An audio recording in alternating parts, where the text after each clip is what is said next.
দলের বিরুদ্ধে নানা ষড়যন্ত্র অপপ্রচার চালানো হচ্ছে অভিযোগ করে নেতাকর্মী সহ সবাইকে সতর্ক থাকার আহ্বান জানিয়েছেন বিএনপি মহাসচিব মির্জা ফখরুল ইসলাম আলমগীর।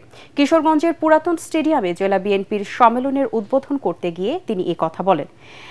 মির্জা ফখরুল বলেন, জনগণের রায় নিয়ে তারেক রহমানের নেতৃত্বে দেশ পরিচালনার দায়িত্ব নেওয়ার সুযোগ এসেছে, সে লক্ষ্যে ঐক্যবদ্ধভাবে কাজ করতে হবে। সম্মেলনের দ্বিতীয় পর্বে বিকেলে লন্ডন থেকে প্রধান অতিথি হিসেবে ভার্চুয়ালি বক্তব্য রাখবেন বিএনপির ভারপ্রাপ্ত চেয়ারম্যান তারেক রহমান। সম্মেলনে ২,০০০-এর বেশি ডেলিগেট সরাসরি ভোটের মাধ্যমে আগামী ৩ বছরের জন্য জেলার নতুন নেতৃত্ব নির্বাচন করবেন।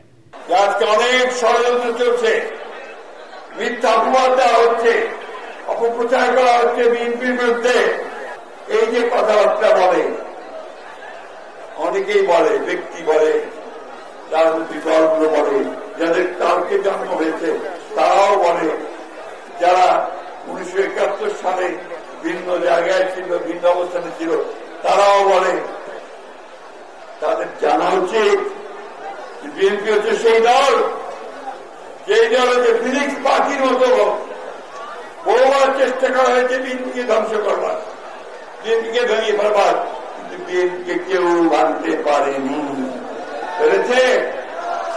যারা অত্যাচার করেছে, নির্যাতন করেছে, খুন করেছে, হত্যা করেছে, তারাই শেষ হয়ে গেছে, তারাই পালিয়ে গেছে।